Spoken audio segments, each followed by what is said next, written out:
Welcome to beautiful Monument Valley, Arizona, right on the Arizona-Utah border.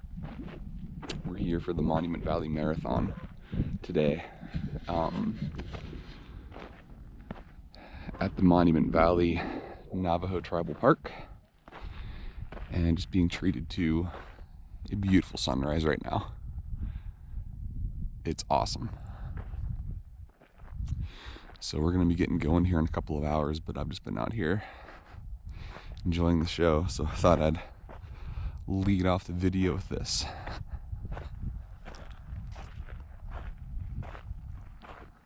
I'll talk more about it in the video, but this is kind of these are the famous three monuments right here. So from left to right, we have the West Mitten, East Mitten in the middle, and then Merrick Butte over to the right.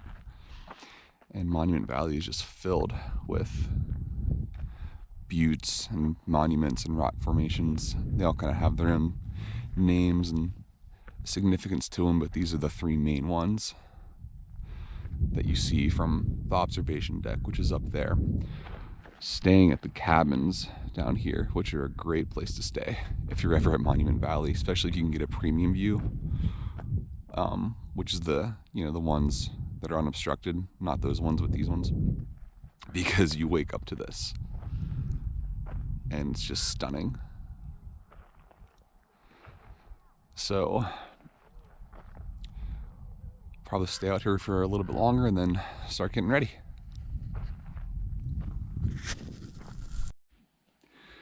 So we're almost ready to go here at the Monument Valley Marathon. I just wanted to kind of show the cabin real quick because I mentioned it when I was out there watching the sunrise. And by the way, one of the things I love about this particular race, nothing to do with the cabin, but it's a later start. It's a 9 to 9:30 rolling start, which is great because it gives it kind of a chance to warm up a little bit. There's no pressure to wake up early, and like I was able to wake up, enjoy the sunrise, have a nice breakfast, just relax, hang out until the start line. So love that about this race. I'm not a morning guy. I'm not a cold guy. I don't know why more races don't do this, because the later start is great. But anyway, these are the cabins. So we have two little bunk beds in here. We got our little bathroom in here.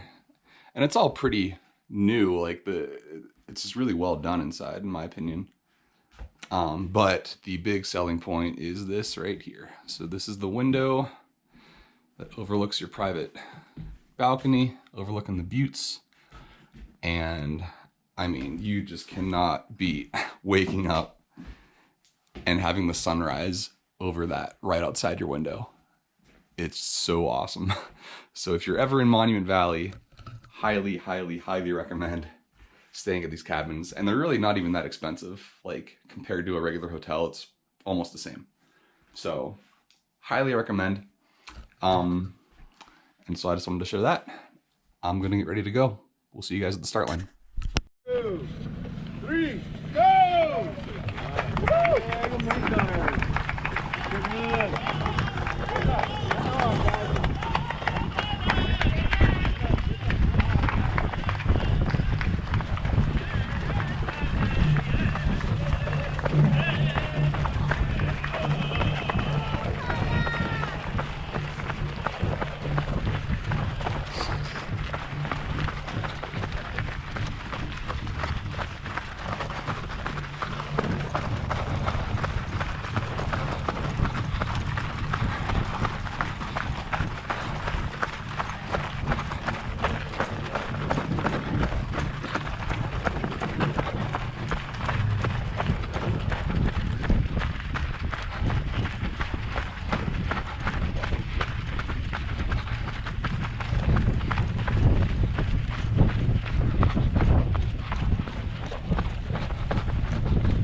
So, a little over a mile into this nice downhill at the start.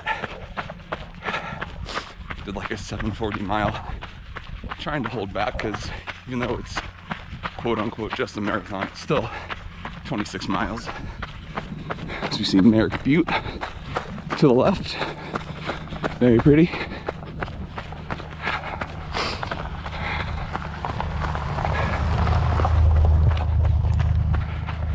Still feels chilly. It was like mid 40s when I left my truck. It's overcast, which doesn't help the cold, which this is cold to me. But we should see mid 50s today as the day goes on. And right now we're making our way down the Valley Drive. This is a 13-mile road.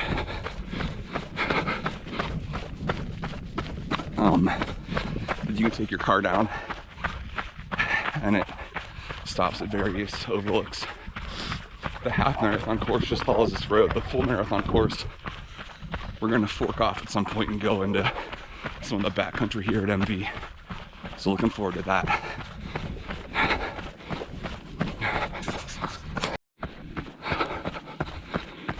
Up here to our right, we have the first shot of what's known as the Three Sisters.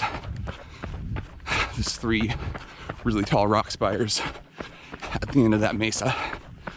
So we'll be seeing a lot of those today, but that's the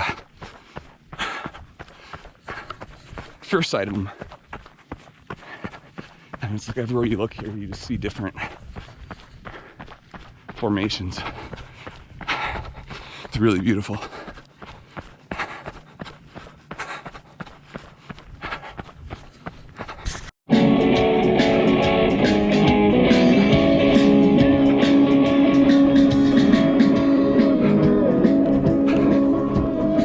Some nice live Navajo music, entertainment,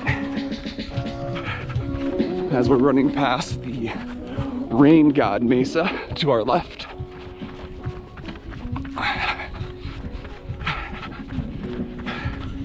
Just so beautiful here.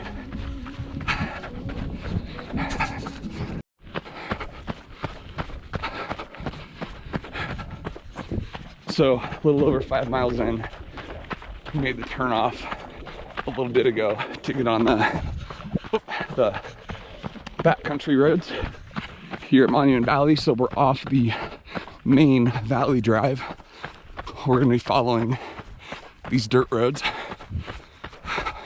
for a little bit, getting to go where you can usually only go to if you're a resident here.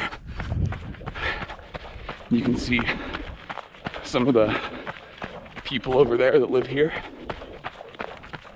Very cool to think about. Just a different way of living out here. People do it. So I actually ran this race 2 years ago, and I actually filmed it too, but I had a really bad camera at the time and didn't really know what I was doing in terms of filming races. I mean, I still don't really know what I'm doing, but at least I have a good camera this time around. So hoping to get some good footage, even though it is pretty overcast. When I was here 2 years ago, it was just bright blue sky all day, and it was really beautiful. But this is still beautiful, just in a different kind of way. I should have looked over the course map before, because I've ran it before, but I'm not really, I should have just kind of refreshed up on it. I know at some point we climb up a sand dune and go under this really cool arch. I forget what the name of it is. And then there's another pretty big climb on top of a mesa that just overlooks everything. And those are two highlights of this race for me that I remember.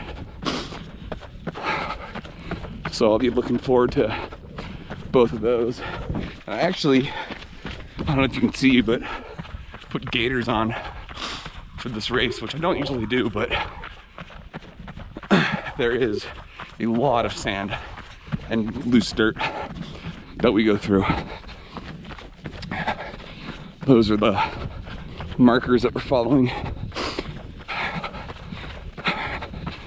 But yeah, just making our way through the beautiful backcountry here at MV, seeing things that most people don't get to see. So hope you're enjoying tagging along for the ride.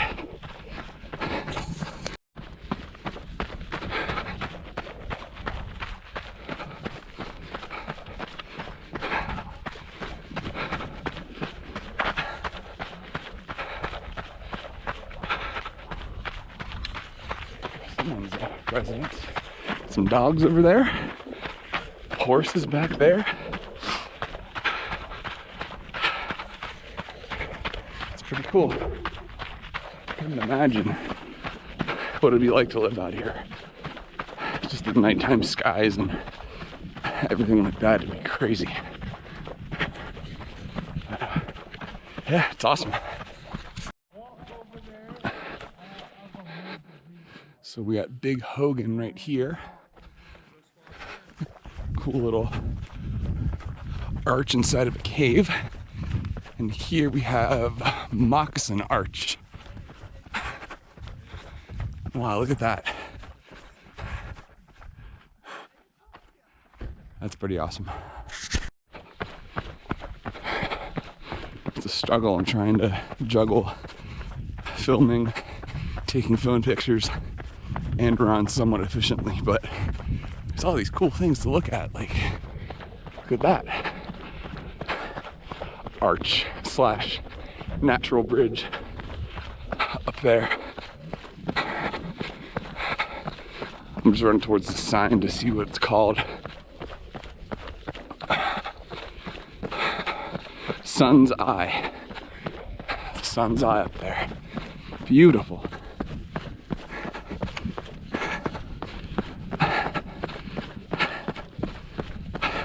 So our landscape has changed a little bit from loose sand to compacted, dried out mud,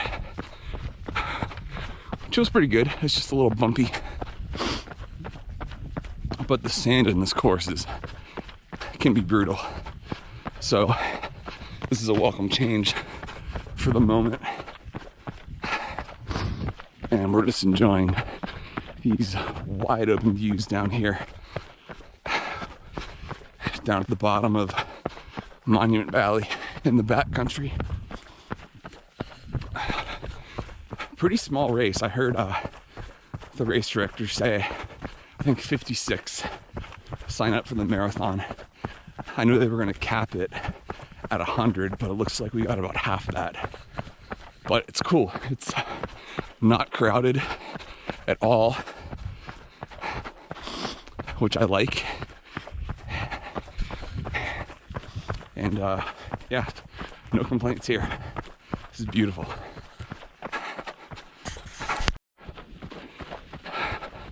So I think we're gonna be approaching the climb up that sand dune underneath that arch that I mentioned earlier. But this terrain right now is rough. There's just a lot of sand to deal with. My gators are doing a pretty good job at keeping it out of my feet, but it's just like every step you just feel like you're trudging along through sludge.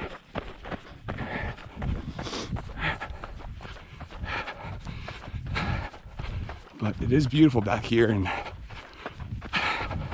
very peaceful, quiet, serene.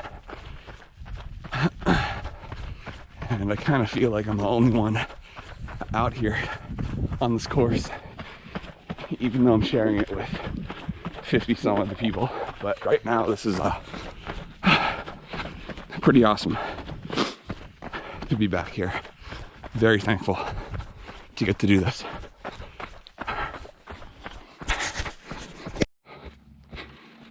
So here we are. This is called Ear of the Wind. Beautiful arch up there. And this is what we're climbing up. And it's rough. Not a big climb, it's only right there, but oh man. The sand is quite thick in places. And the last few miles had a lot of sand like this. And we're just trudging away so slowly. So we're gonna get to the top of this hill, turn around, come back down, head back out that way. You can see a runner making their way up behind me. So we're 9 miles in.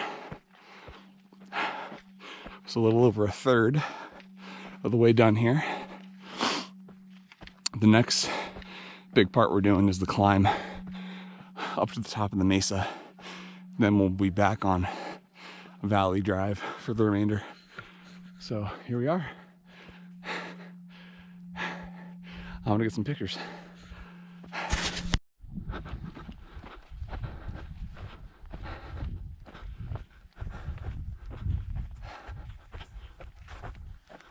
We've begun the climb up to the mesa.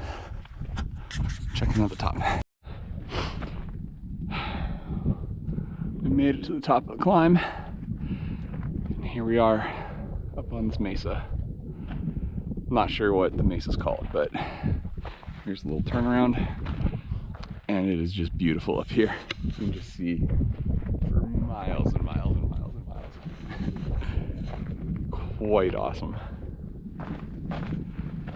So we are at 12.27 miles, so a little bit less than halfway. And now we're gonna turn around and bomb down this hill we just climbed.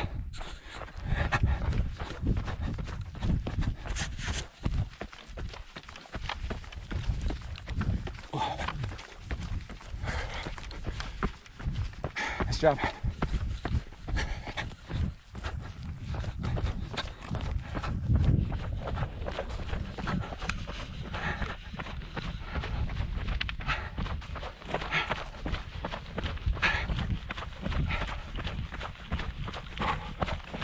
Oh yeah, much better going down. Still really thick sand though. It's not even like a fast down because of how thick the sand is. But definitely better than climbing, for sure.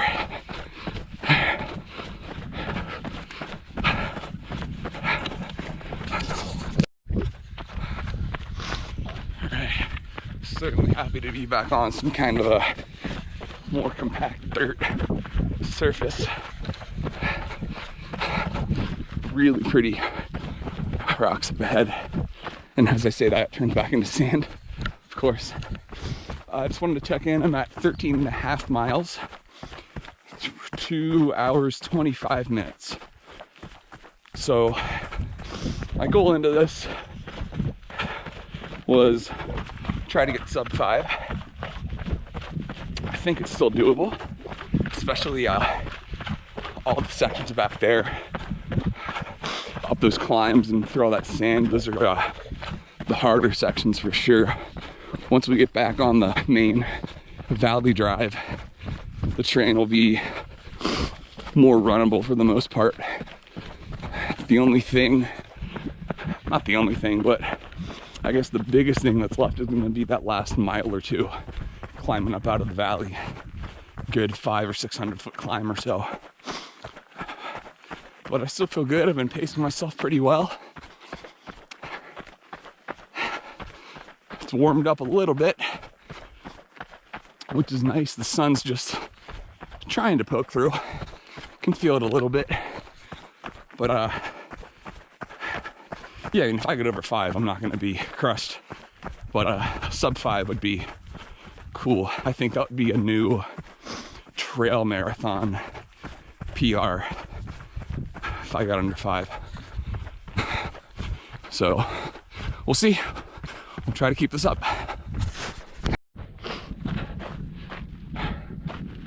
Coming up on this beautiful overlook here. We're back on the Valley Drive, but this is I think it's close to the end of it where you would normally turn around. There's a couple other loops that we do along this drive to hit the full 26 miles, but we're at 15.5 right now. Man, that's just so beautiful back there. Quite awesome.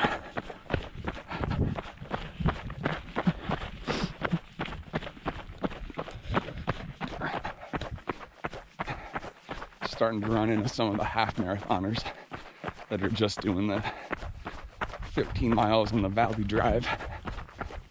But still pretty isolated course, which I like, especially out here.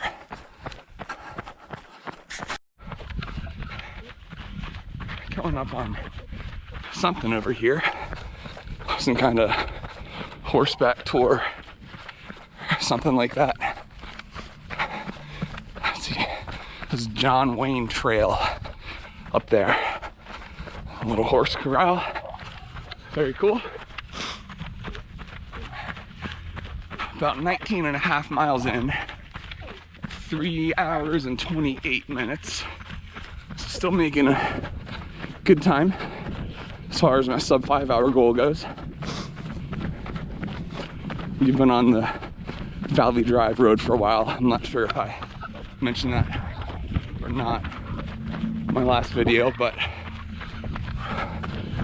we got to loop it twice, not the whole thing, but we did the first part of it, so now we're kind of looping around again. What do we got up here? Well, aid station music. Cool. But yeah, I still feel strong. Marathon distance is weird. It's been a while since I've run one of these. So it's like, I mean, it kind of seems short, which is crazy to say. Let's check these guys out. Because I'm just thinking, when I was doing Javelina, like 20 miles is one loop. I had to do 5 loops. Now I'm almost at 20 and I'm almost done.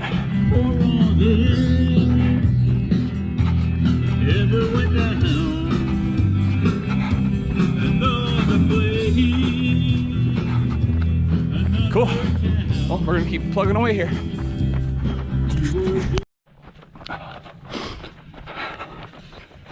21 and a half miles in. We're on the last loop of the Valley Drive, passing Clyde Butte there, looks like.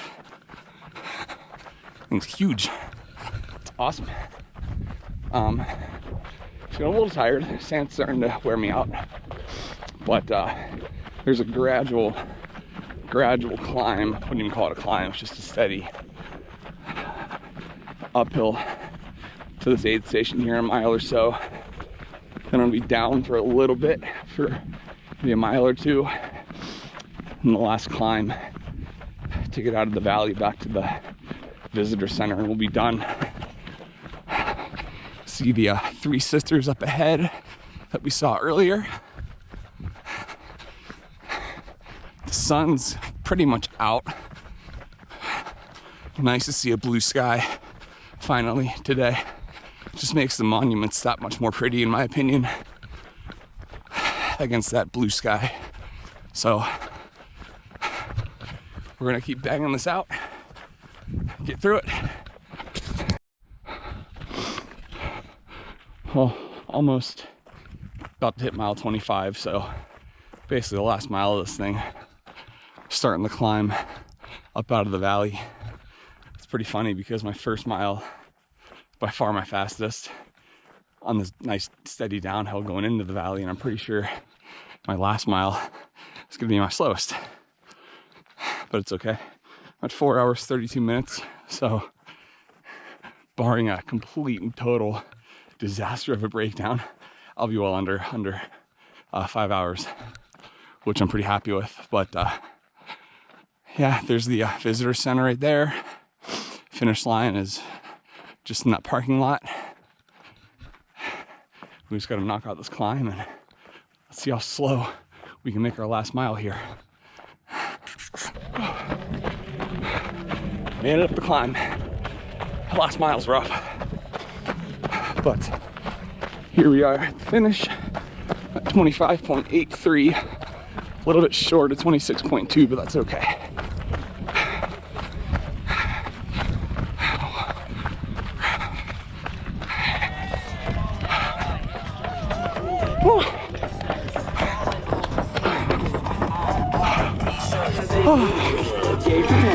Thank you.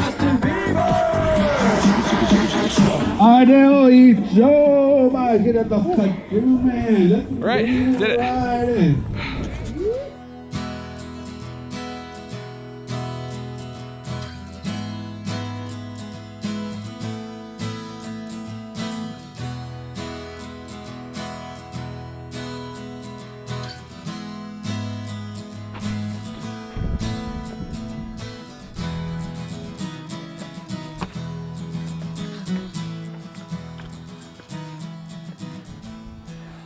So we're up here at Gooseneck State Park, Utah, about a half hour up the road from MV. I've always wanted to check this place out, and what better way after running the marathon than driving up here and checking it out. It's cool, you can actually see MV way back there, but this is like Horseshoe Bend times 2. It's really cool. I'm not sure if there's a trail to go down there or not, but it's a pretty stunning view from right here. I'll give some thoughts on the race here in a little bit, maybe on the drive back, but I wanted to make sure to get this on film because this is a beautiful, beautiful spot here. Well worth the drive up here and check it out.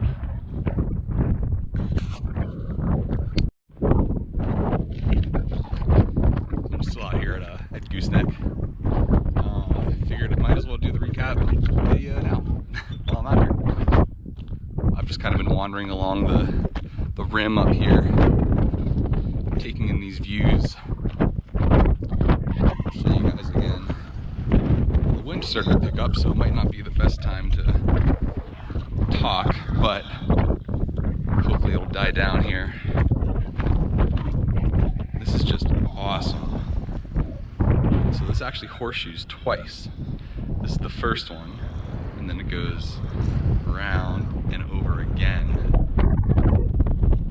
So it's literally like a double Horseshoe Bend with no people, which is how Horseshoe Bend used to be until all the Instagrammers ruined it. But this is the San Juan River, which starts in Colorado and eventually dumps out into Lake Powell.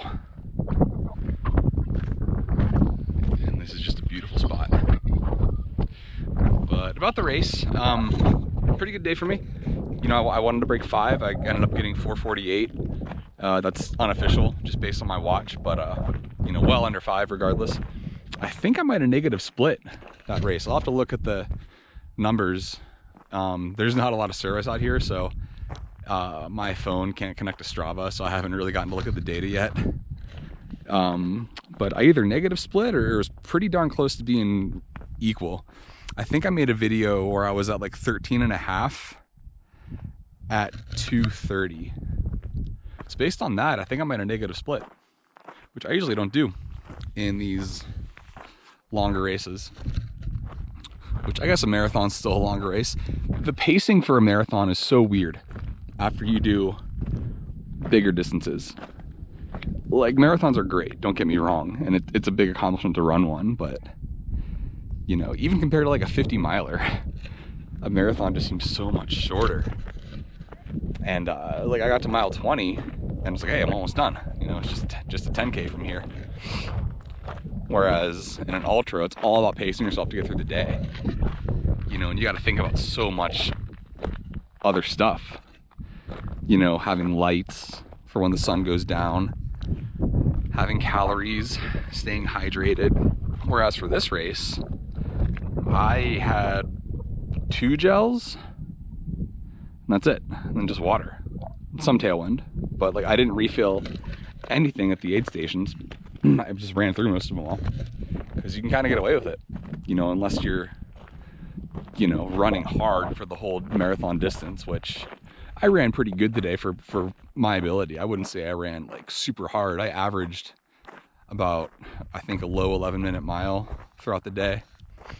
You know, and there were some climbs in there, but like most of the course was sand. Like probably 90% of the course was sand, and like really thick sand too. So it made it pretty hard to run. So I was pretty happy with my effort given all that.